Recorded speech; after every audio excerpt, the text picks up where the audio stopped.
نحمده ونصلي ونسلم على رسوله الكريم اما بعد فاعوذ بالله من الشیطان الرجیم بسم اللہ الرحمن الرحیم۔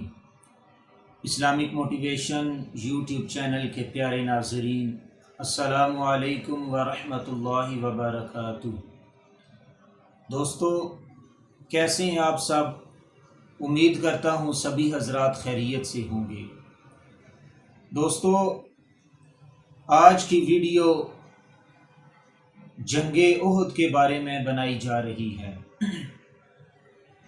دوستو، غزوہ احد یہ 15 شوال سن 3 ہجری کا واقعہ ہے۔ غزوہ احد یہ مدینہ سے 3 میل کے فاصلے پر احد پہاڑ کا نام ہے۔ چونکہ غزوہ احد جو تھا وہ اسی پہاڑ کے دامن میں واقع ہوا، تو اسی لیے اس کو غزوہ احد کے نام سے موسوم کیا گیا۔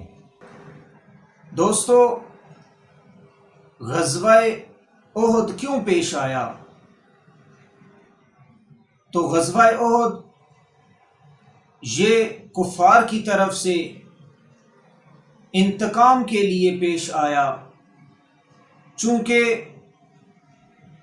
غزوہ بدر کے موقع پر کفار کو شکست ہوئی تھی، تو وہ اس شکست کا بدلہ لینے کے لیے، مسلمانوں سے انتقام لینے کے لیے، مسلمانوں سے جنگ کرنے کے لیے آتے ہیں۔ تو ادھر جب حضور علیہ الصلاۃ کو اس کی خبر ہوتی ہے، تو حضور علیہ الصلاۃ نے اپنے صحابہ کرام سے مشورہ فرمایا کہ اے میرے صحابہ، خبر ملی ہے کہ کفار ایک لشکر لے کر ہم سے جنگ کرنے کے لیے آ رہے ہیں۔ تو ان میں سے بعض صحابہ کرام نے یہ عرض کی کہ یا رسول اللہ، ہم مدینہ کے اندر ہی رہ کر ان کا انتظار کریں اور پھر ان سے جنگ کریں۔ تو ان میں سے بعض صحابہ کرام نے یہ تجویز پیش کی کہ یا رسول اللہ، ہم مدینہ سے باہر جا کر ان سے جنگ کریں گے۔ تو اس مشورے کے اندر عبداللہ بن ابی بن سلول کو بھی شامل کیا گیا۔ اس کا بھی یہ مشورہ تھا کہ مدینہ کے اندر ہی رہ کر ان سے جنگ کی جائے۔ تو جب حضور علیہ الصلاۃ نے دونوں جانب سے یہ تجاویز سنی، تو حضور علیہ الصلاۃ اپنے گھر تشریف لے گئے۔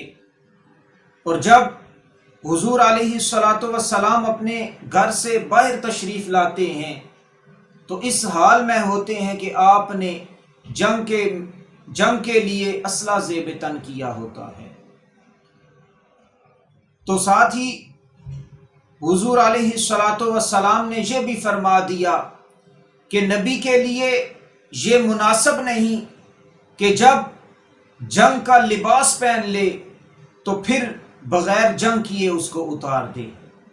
تو حضور علیہ الصلاۃ نے یہ فرمایا کہ ہم مدینہ سے باہر جا کر کفار سے جنگ کریں گے۔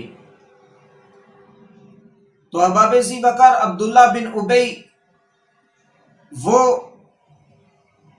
بہت ہی زیادہ غصے میں آ گیا اور کہنے لگا کہ حضور علیہ الصلاۃ نے ان کم سن نوجوانوں کی وجہ سے میری بات کو نہیں مانا۔ تو وہ اندر ہی اندر سازشیں شروع کرنے لگ گیا، چونکہ اس کے ساتھ 300 منافق تھے۔ تو اس نے کہا کہ جب جنگ ہونے لگے گی تو میں ان 300 منافقوں کو لے کر جنگ سے بھاگ نکلوں گا۔ تو اس کو دیکھ کر مسلمانوں کے حوصلے پست ہو جائیں گے اور مسلمان بھی ہمارے پیچھے بھاگ جائیں گے۔ لیکن احباب ذی وقار جب جنگ ہوتی ہے تو پھر جب وہ بھاگ نکلتا ہے تو حضور علیہ الصلاۃ والسلام نے اپنے صحابہ کرام کو، جن کی تعداد ان 300 منافقین کو ملا کے 1000 تھی، اور جو کفار کا لشکر تھا وہ 3000 پر مشتمل تھا، تو جب وہ 300 بھاگ نکلے تو حضور علیہ الصلاۃ والسلام نے باقی اپنے جانثاروں کو فرمایا کہ ثابت قدم رہو اور حوصلہ نہیں ہارو، اللہ تبارک و تعالی نے چاہا تو ہم ان کفار کو شکست دیں گے۔ تو احباب ذی وقار پھر یہی ہوا، جو حضور علیہ الصلاۃ والسلام کے اصحاب تھے انہوں نے جمع مردی سے ان کفار کا مقابلہ کیا اور ان کفار کو شکست دے دی اور ان کو بھاگنے پر مجبور کر دیا۔ احباب ذی وقار اس غزوے کے اندر حضور علیہ الصلاۃ والسلام کے پیارے چچا سید الشہداء حضرت حمزہ رضی اللہ تعالیٰ عنہ نے بھی شہادت کا جام نوش فرمایا، اور اس غزوہ احد میں مسلمانوں کی طرف سے 70 صحابہ کرام نے جام شہادت کو نوش فرمایا۔ اس جنگ کے اندر مردوں کی طرح عورتوں نے بھی بھرپور طریقے سے حصہ لیا۔ حضرت عائشہ صدیقہ رضی اللہ تعالی عنہا اور اس کے علاوہ باقی صحابیات بھی اس جنگ کے اندر انہوں نے حصہ لیا، اور عورتیں جو تھیں وہ جو زخمی صحابہ کرام تھے ان کو پانی پلایا کرتی تھی۔ تو دوستو،